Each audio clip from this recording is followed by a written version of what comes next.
ഇതാ ചാവി. എന്നാ ഞങ്ങൾ ഇറങ്ങട്ടെ. ഓ ആയിക്കോട്ടെ. ഈ നാട്ടിലേക്ക് വരുമ്പോ മനസ്സ് നിറയെ സന്തോഷായിരുന്നു. ഇപ്പൊ ഇവിടുന്ന് പോകുമ്പോ എന്റെ നെഞ്ചു നീറ. എന്റെ മോൾക്ക് വന്ന മഹാഭാഗ്യം ഞാനായിട്ട് തട്ടിത്തെറിപ്പിച്ചല്ലോ എന്നോർക്കുമ്പോ ഇന്നിപ്പോ മഹാറാണിയെ പോലെ കഴിയേണ്ട നീ 100 വട്ടം ശപിച്ചിട്ടുണ്ടാവില്ലേ ഈ അമ്മേ? ഇല്ല അമ്മേ, അർഹിക്കാത്തത് ആഗ്രഹിക്കരുതെന്ന് കുഞ്ഞുനാളോട്ട് എന്റെ അമ്മയല്ലേ എന്നെ പഠിപ്പിച്ചത്. അമ്മ കേറ്.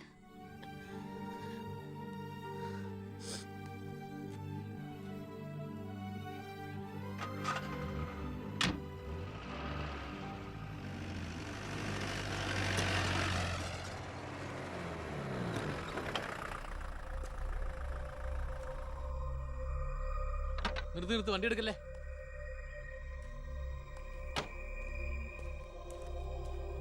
എന്താ പെട്ടെന്ന് ഇങ്ങനെ ഒരു തീരുമാനം? സ്കൂളിൽ ടെമ്പററി പോസ്റ്റ് ആയിരുന്നല്ലോ, അത് കഴിഞ്ഞു. ഇനിയിപ്പോ ആരാ ഉള്ള ഇവിടെ? ഞങ്ങൾ പോവാൻ നാട്ടിലേക്ക്. ഞാൻ ആ പഴയ പോസ്റ്റ് പെർമനന്റ് ആക്കി തന്നാലോ? വേണ്ട, എനിക്ക് പേടിയാ ഇവിടെ ജീവിക്കാൻ. അവിടെ ചെന്ന് 10 കുട്ടികൾക്ക് ട്യൂഷൻ എടുത്തിട്ടാണെങ്കിലും ഞങ്ങൾ ജീവിച്ചോളാം. ഞാൻ അതല്ല ഉദ്ദേശിച്ചേ. അന്ന് ദേവികമ്മ ചോദിച്ച ചോദ്യങ്ങൾക്കൊന്നും എനിക്ക് മറുപടി പറയാൻ കഴിഞ്ഞില്ല. കാരണം പറയത്തക്ക പണിയൊന്നും ഉണ്ടായിരുന്നില്ലല്ലോ. ഇപ്പം എനിക്ക് ചെറിയൊരു ജോലിയുണ്ട്, ഇവിടുത്തെ ഹോം മിനിസ്റ്ററാ. സ്ഥിരം ജോലിയൊന്നല്ലെങ്കിലും 2 വർഷം തികച്ച MLA പെൻഷൻ കിട്ടും. പിന്നെ ഒരു ജോലി തനിക്കും കൂടി ഉണ്ടെങ്കിൽ ഒരു കുടുംബം സുഖമായിട്ട് കഴിഞ്ഞു പോക്കോളും. എന്തൊന്നും മിണ്ടാത്ത രണ്ടുപേരും. മന്ത്രിയായെന്ന് കരുതി എന്റെ ഇഷ്ടങ്ങൾക്ക് മാറ്റമൊന്നും സംഭവിച്ചിട്ടില്ല കേട്ടോ. അമ്മേ, ഒരിക്കൽ കൂടി ഞാൻ ചോദിക്കുക, എനിക്ക് കല്യാണം കഴിച്ച് തന്നൂടെ ഇവിടെ?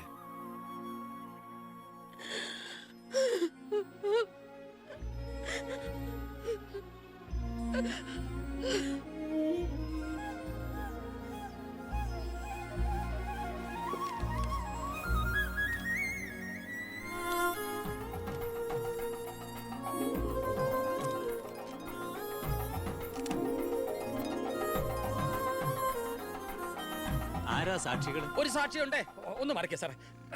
ജോസഫ് വർക്കി, കുണ്ടാലി തെക്കേതിൽ, ചിറ്റാരിക്കര. ഈ ധന്യ മുഹൂർത്തത്തിന് സാക്ഷിയാകാൻ ഒരവസരം എനിക്ക് തരണം.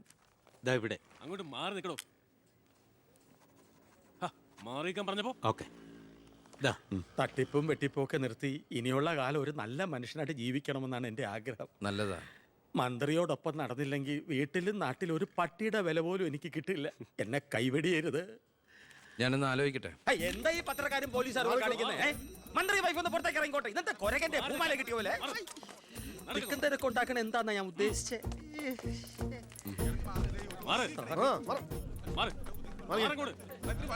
വഴി കൊടുക്ക്. ഈ പാവപ്പെട്ട പെൺകുട്ടിയെ വിവാഹം കഴിച്ചത് പഴയ ബാല്യക്കാരുടെ മകളോട് ബാല്യകാലത്തിൽ തോന്നിയ കടുത്ത പ്രേമം കൊണ്ട് തന്നെയാണോ? നാട്ടുകാർ മുഴുവൻ നോക്കി നിൽക്കെ ഒരു ഗുണ്ട പഴപ്പിച്ച ഈ പെണ്ണിന് ജീവിതം നൽകിയത് ജനസിമ്പതി നേടി പ്രശസ്തി പിടിച്ചു പറ്റാൻ വേണ്ടിയല്ലേ? വിട് സാറേ. പത്രക്കാരോട് ഇങ്ങനെയൊക്കെയാണോ? അതിനുള്ള മറുപടിയൊക്കെ ഞാൻ പറഞ്ഞോളാം. അനന്തുമാർ വാ. കളി എന്നോടോ? തന്നെ പോലുള്ള മഞ്ഞപ്പത്രക്കാർക്ക് എന്തു എഴുതി പിടിപ്പിക്കാം. സ്വന്തം കൂടപ്പിറപ്പുകളുടെ കിടപ്ര കഥകൾ വരെ. ആ സർക്കിൾ ഇൻസ്പെക്ടർ വിജയൻ സാറ് അവിടെ വെച്ച് അനന്തകുമാറിനിട്ട് 2 പൊട്ടിച്ചിരുന്നെങ്കിൽ നിങ്ങൾ പത്രക്കാരെ എഴുതി പിടിപ്പിക്കും ആഭ്യന്തരമന്ത്രി അധികാരം ദുർവിനിയോഗം ചെയ്തു എന്ന്. അതൊക്കെ ചീപ്പായി പോവില്ലേ? പക്ഷെ ഒരു ഭാര്യയെക്കുറിച്ച് പറയുമ്പോ ഭർത്താവ് കുറച്ച് ചീപ്പായാലും വലിയ കുഴപ്പമൊന്നുമില്ല അല്ലടാ അനന്തകുമാറെ. സാറൊന്നും കണ്ടിട്ടില്ല, അനന്തകുമാറൊന്നും കൊണ്ടിട്ടുമില്ല. താടി ഉള്ളതുകൊണ്ട് പാടറിയില്ല. കല്യാണം കഴിഞ്ഞ് വധുവരന്മാർ ഇങ്ങോട്ട് എഴുന്നള്ളുന്നുണ്ടെന്ന്. ഒരു കാര്യം ഞാൻ പറഞ്ഞേക്കാം, അവരെ ഈ പടി കയറ്റിയ ആ നിമിഷം ഞങ്ങൾ ഈ പടി ഇറങ്ങും. അതിലൊരു മാറ്റവും ഇല്ല. അമ്മേ, ദാ അവരെത്തി.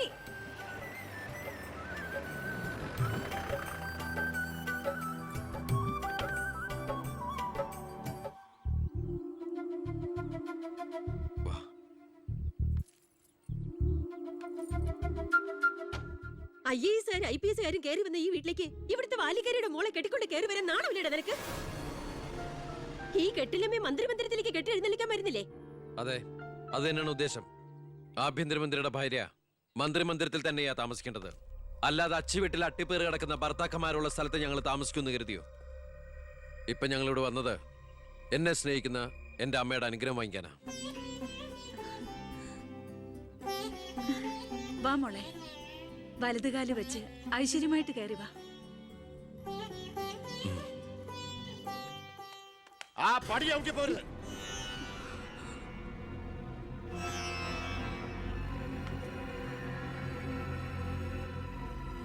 അച്ഛനെ എതിർത്ത് പറഞ്ഞും അച്ഛന്റെ നെഞ്ചത്ത് കുതിര കയറിയും അച്ഛനെ തോപ്പിച്ചും നീ ഒരു മന്ത്രി കസേര ഒപ്പിച്ചെടുത്തു.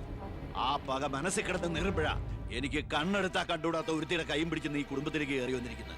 നീ മന്ത്രിയാണെ എനിക്ക് പുല്ലാടാ. അച്ഛൻ ചവിട്ടി പുറത്താക്കി ഇന്ന് പത്രക്കാരെ കൊണ്ട് എഴുതിക്കാണ്ട് ഇറങ്ങി പോടാ. നിങ്ങൾ എന്തൊക്കെയായി പറയുന്നേ? നീ മിണ്ടി പോരുത്. അമ്മേ, ഇതൊക്കെ പ്രതീക്ഷിച്ചുകൊണ്ട് തന്നെയാ ഞാൻ എവിടെയും കൂട്ടി ഇങ്ങോട്ട് വന്നത്.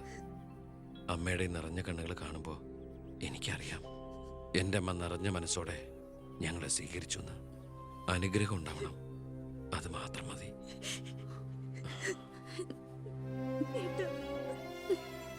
വാ.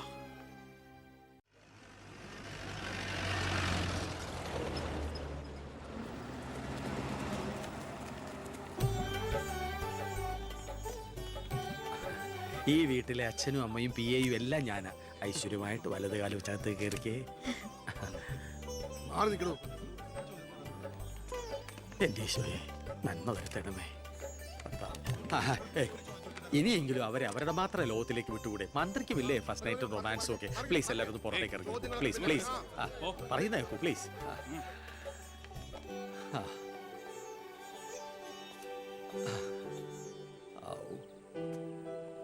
ജോസഫേട്ടാ, മന്ത്രി എങ്ങോട്ടാ ഹണിമൂണിന് പോകുന്നു? ഹണിമൂൺ?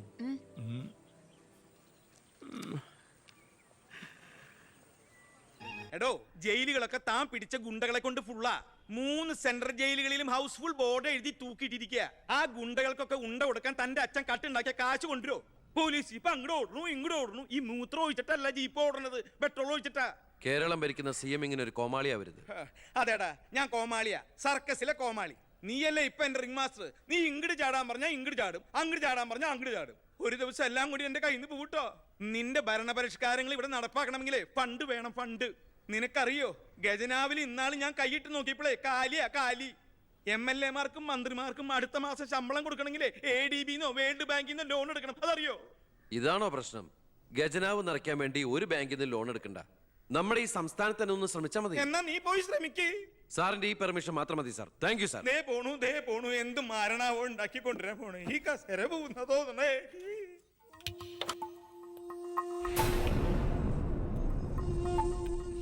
15 വർഷങ്ങൾക്ക് മുമ്പ് ഈ മന്ത്രി ദിവാകരന് ഇലക്ഷനിൽ മത്സരിക്കാൻ കെട്ടിവെക്കാനുള്ള പണം പോലും പാർട്ടിക്ക് സംഭാവന ചെയ്യുന്നു. പക്ഷെ ഇന്ന് അയാൾക്ക് കൊട്ടാര സദൃശമായ ബംഗ്ലാവുകളും മെട്രോ നഗരങ്ങളിലെ ഷോപ്പിംഗ് കോംപ്ലക്സുകളും അടക്കം കോടികളുടെ ആസ്തിയുണ്ട്. രാജൻ ജോസഫ് എന്ന പേരുള്ള ഒരാളുടെ പഞ്ചനക്ഷത്ര ഹോട്ടലുകളാണ് ഇതെല്ലാം, 9 എണ്ണം. ഇങ്ങനെ ഒരാൾ ഈ ഭൂമി മലയാളത്തിലില്ല എന്നുള്ളതാണ് സത്യം. ബിനാമി പേരിലും മറ്റ് അഡ്രസ്സുകളിലും നമ്മുടെ എക്സ് മിനിസ്റ്ററും മുൻ പാർട്ടി പ്രസിഡന്റും ഒക്കെ ആയിരുന്ന ഗോപാലകൃഷ്ണ പിള്ളയുടെ ഹോട്ടലുകളാണിതെല്ലാം. ഏകദേശം 100 കോടിയോളം ആസ്തി വരുന്ന ഈ വസ്തുക്കൾക്ക് ആളോ അവകാശങ്ങളോ ഇല്ലാത്തതിനാൽ നമുക്കിത് ഗവൺമെന്റിലേക്ക് കണ്ടുകെട്ടാം. ഒന്ന് നിർത്തണോ? ലൈറ്റ് ഓൺ ചെയ്യ്. താൻ എന്തിനുള്ള പുറപ്പാടാ? സാർ, ഇതുപോലെ 100ഓളം പേരുടെ ബിനാമി ഇടപാടുകളും വൻ അഴിമതി കേസുകളും ഇവർ കണ്ടെത്തിയിട്ടുണ്ട്. അതിൽ 25ഓളം പേർ രാഷ്ട്രീയ പ്രമുഖരാണ്.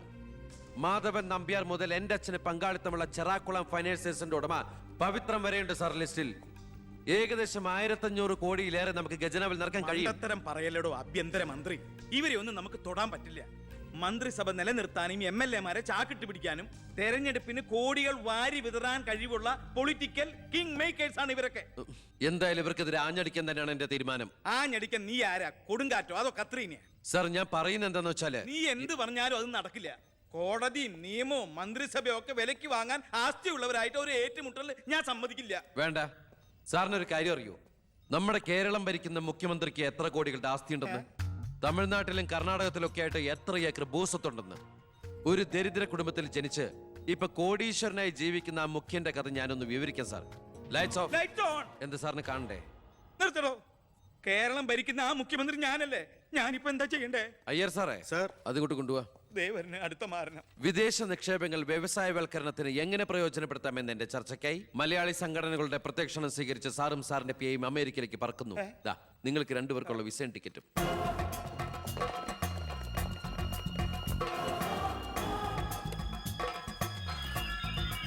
ദിവാര സാറിന് കൂടുതലായിട്ട് എന്തെങ്കിലും പറയാനുണ്ടോ? എല്ലാം നോട്ട് ചെയ്തോളൂ. കിഴിപ്പള്ളി സാർ ഒന്ന് സൈൻ ചെയ്യണം. Pratap, take it sir.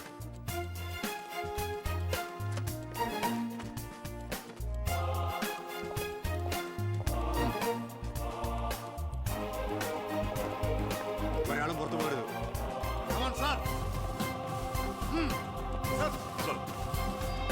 Lecture for you. Mister Pavithran, we want search your office. എന്താ? ഇതാ search warrant. Take a lock. ആ ലോക്കറിന്റെ കീ എടുക്ക്. ലോക്കർ തുറക്ക്.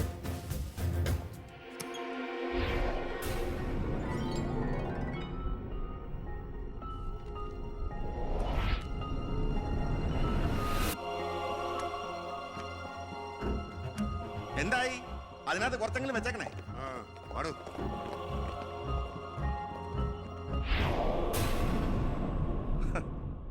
ഞാൻ ഒരു കാര്യം പറഞ്ഞേക്കാം, എന്തൊക്കെയായാലും ആഭ്യന്തരമന്ത്രി രാജിവെക്കണം. 5 or 6 കോടി എഴുതിട്ടാണ് പ്രതിപക്ഷത്തുള്ള ഏതെങ്കിലും ഒരു ഘടകകക്ഷിയെ KDF ചേർത്ത് എണ്ണം തയ്ക്കണം. എന്നിട്ട് അവനെ പുകച്ച് പുറത്ത് ചാടിച്ചോടിക്കണം. അതിന് കാശ് എവിടോ? മർമ്മം നോക്കിയല്ലേ അവൻ കുത്തിയിരിക്കുന്നത്. വിഷം മേടിക്കാൻ പോലും കാശില്ലാത്ത അവസ്ഥയാ. എല്ലാം തൂത്തുവാരി ഖജനാവ് നിറച്ചിരിക്കല്ലേ അവൻ. എന്റെ 10 കോടി രൂപയല്ലേ പോയത്. ആ ഗോപാലകൃഷ്ണനായിട്ട് സ്വത്ത് മുഴുവൻ കണ്ടുകെട്ടി. ഒന്ന് പതുക്കെ പറയടോ, പുറത്ത് കേട്ടാല് പിടിച്ചകത്താകും. കള്ളപ്പണമാ. അവനെ അങ്ങ് തട്ടിക്കളഞ്ഞാ പോരെ. അതിന് പറ്റിയ വാടക ഉണ്ടകൾ പോലും ഇന്ന് കേരളത്തിലില്ല. എല്ലാത്തിനും പിടിച്ച് അകത്താക്കില്ലേ. ഇനി ഇപ്പൊ ആരെങ്കിലും പുറത്തുനിന്ന് ഇറക്കിയാൽ തന്നെ അവരെയും പിടിച്ച് അവന്റെ പോലീസ് വെടിവെച്ചു കൊല്ലും. ആ വഴിയൊന്നും അത്ര എളുപ്പമല്ല. അവന്റെ ചിഹ്നത്തിന്റെ സ്വഭാവ. സിംഹത്തിന്റെ. കാട്ടിൽ ആനയുണ്ട്, പുലിയുണ്ട്, കഴുതയുണ്ട്. പക്ഷെ ആരാ കാട്ടിലെ സിംഹം? സിംഹം. അവൻ ആനയുടെ മഷിക്കും വരെ കയറിടിക്കും. ഓ, അതൊന്നും നെറ്റിന്ന് മലയാളത്തിൽ പറഞ്ഞാ പോരോ. അയ്യ, അതൊക്കെ വിദ്യാഭ്യാസം ഇല്ലാത്ത ആൾക്കാർ പറഞ്ഞതാണ്. വിദ്യാഭ്യാസമുള്ളവർ പറയും മഷിക്കും. അമേരിക്കയിലേക്ക് ലൈൻ പോണു. സിഎമ്മിന്റെ മൊബൈൽ റിംഗ് ചെയ്യുന്നുണ്ട്. Hello hello hello. കട്ടായി. എന്റെ മൊബൈലിൽ നിന്ന് വിളിക്കാം. ഞാൻ ഇന്നലെ കൂടി വിളിച്ചല്ലേ ഉള്ളൂ. പൊറ്റക്കുഴിയാണ്. ഹലോ, നിങ്ങൾ ക്യൂബിലാണ്? ഇല്ല, സത്യമായിട്ടില്ല. നിങ്ങൾ ക്യൂബിലാണ്. ദയവായി ഒരാഴ്ച കഴിഞ്ഞ് വിളിക്കുക. ശരിയാ, ക്ഷമിക്കണം. നമ്മൾ ക്യൂവിലാണ്, ഒരാഴ്ച കഴിഞ്ഞ് വിളിക്കാൻ. നമ്മൾ ക്യൂവിലാണ്. അമേരിക്കയിൽ എങ്ങനെയായിരുന്നു? ഏടോ, അമേരിക്ക വളരെ വലുതായി പോയില്ലേ. അവരെ മറ്റേ സുനാപ്പി വെച്ച് നോക്കിയാണ്.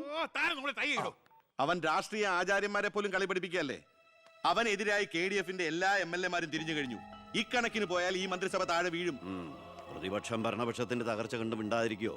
അവനെന്ന് പത്രക്കാരോട് പറഞ്ഞില്ലേ, അച്ഛൻ നിരപരാധിയാണെന്ന് കോടതിയിൽ തെളിഞ്ഞാൽ പാർട്ടി ആവശ്യപ്പെട്ടാൽ മന്ത്രിസ്ഥാനവും MLA സ്ഥാനവും രാജിവെച്ച് അച്ഛന് വീണ്ടും അവസരം നൽകുമെന്ന്. അതിൽ പിടിക്കണം. പാർട്ടി ആവശ്യപ്പെടണം, അവനെ കൊണ്ട് രാജിവെപ്പിക്കണം. അതിന് അച്ഛൻ ഈ കേസ് ജയിക്കണം. അച്ഛന്റെ പേരിലുള്ള മണിമലയാർ കേസ് തള്ളിപ്പോയതുപോലെ ഈ കൊലക്കേസും തള്ളിപ്പോകും. ഈ കേസ് ഞാൻ ജയിപ്പിക്കും. അച്ഛന് വേണ്ടി ഞാൻ എന്തും ചെയ്യും.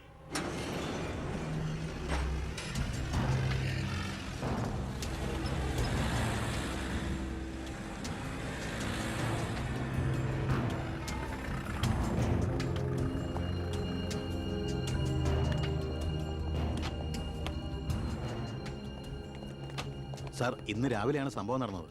രാഷ്ട്രീയ വാക്കുതർക്കം മൂത്ത് സഹതടവുകാരൻ വെട്ടൂർ ശിവനെ കുത്തിക്കൊല്ലുകയായിരുന്നു സാർ.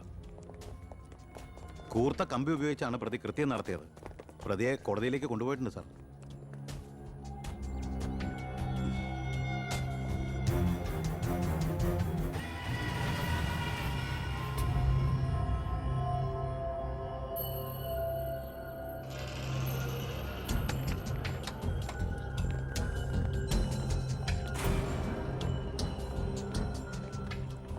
ഒന്നുകിൽ ദൈവം അച്ഛനെ കേസിൽ നിന്ന് രക്ഷിച്ചു, അല്ലെങ്കിൽ അച്ഛൻ സമർത്ഥമായി സ്വയം രക്ഷപ്പെട്ടു.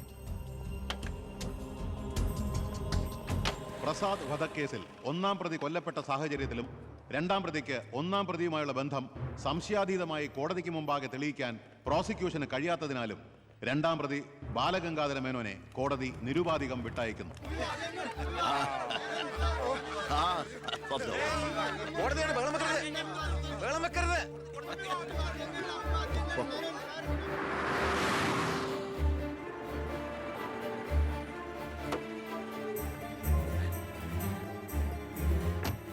ലക്ഷ്മി, ലക്ഷ്മി, അറിഞ്ഞോ നീ? ഞാൻ കേസ് ജയിച്ചടി. ഞാൻ നിരപരാധിയാണെന്ന് കോടതിക്ക് ബോധ്യായി. പത്രക്കാരുടെയും ടി വിക്കാരുടെയും മുമ്പിൽ വെച്ച് നിന്റെ പുന്നാരമോൻ വീരവാദം മുഴക്കിയതല്ലേ ഞാൻ നിരപരാധിയാണെന്ന് തെളിഞ്ഞാൽ എനിക്ക് വേണ്ടി മന്ത്രിസ്ഥാനം രാജിവെച്ച് ഒഴിഞ്ഞോളാമെന്ന്. നീ ചെന്ന് പറയടി അവനോട് രാജിവെക്കാൻ. നിങ്ങൾക്ക് എന്താ ഭ്രാന്ത് പിടിച്ചോ? ഭ്രാന്തായിരുന്നടി, അധികാരം കയ്യില്ലാത്തന്റെ ഭ്രാന്ത്. എനിക്ക് അറിയാൻ പാടില്ലാണ്ട് ചോദിക്കുക, നിങ്ങൾക്ക് ഇതുവരെ മന്ത്രിയായി കൊതി തീർന്നില്ലേ? ഇല്ല, എന്റെ ഏറ്റവും വലിയ ലഹരിയ അധികാരം, മന്ത്രിസ്ഥാനം. മനസ്സിലാവില്ല നിനക്കൊന്നും. എനിക്ക് മന്ത്രിയായിട്ട് തന്നെ ജീവിക്കണം, മന്ത്രി കസേരയിൽ ഇരുന്ന് തന്നെ മരിക്കണം. നിനക്കറിയോ, അധികാരം നഷ്ടപ്പെട്ടത് മുതൽ മനസമാധാനത്തോടെ ഞാൻ ഉറങ്ങിയിട്ടില്ല. വീണ്ടും മന്ത്രിയാകുക എന്നുള്ള എന്റെ ഒരു വാശിയാടി. നീ അവനോട് വാക്ക് പാലിക്കാൻ പറയടി. ഇതൊക്കെ നേരിട്ട് ചെന്ന് പറഞ്ഞാ മതി. എന്താ നിനക്ക് പറഞ്ഞാൽ? എന്നെ കൊണ്ട് പറ്റില്ല, അത്ര തന്നെ. ഓ, മന്ത്രിസ്ഥാനം പോയതോടെ നിനക്കും എന്നെ വേണ്ടതായില്ലേ? എന്നെ അനുസരിക്കാൻ കഴിയില്ലെങ്കിൽ പൊയ്ക്കോ ആഭ്യന്തരമന്ത്രിയുടെ വീട്ടിലേക്ക്. ബാക്കിയുള്ള ജീവിതം മോന്റെ കൂടെ തന്നെ അവിടെ. എന്താ അച്ഛ ഇങ്ങനെ? അച്ഛനൊഴികെ ഈ നാട്ടിലെല്ലാവരും വാനോളം പുകഴ്ത്ത ഏട്ടനെ. ഇങ്ങനൊരു മന്ത്രിയെ കിട്ടിയതിൽ അഭിമാനിക്കുക. മക്കൾ തങ്ങളെക്കാൾ വലുതാവണമെന്ന് എല്ലാ അച്ഛനമ്മമാരുടെ ആഗ്രഹം. പക്ഷെ അച്ഛൻ അസൂയ. മകൻ തന്നേക്കാൾ വലുതാവുന്നുള്ള എന്റെ അസൂയ.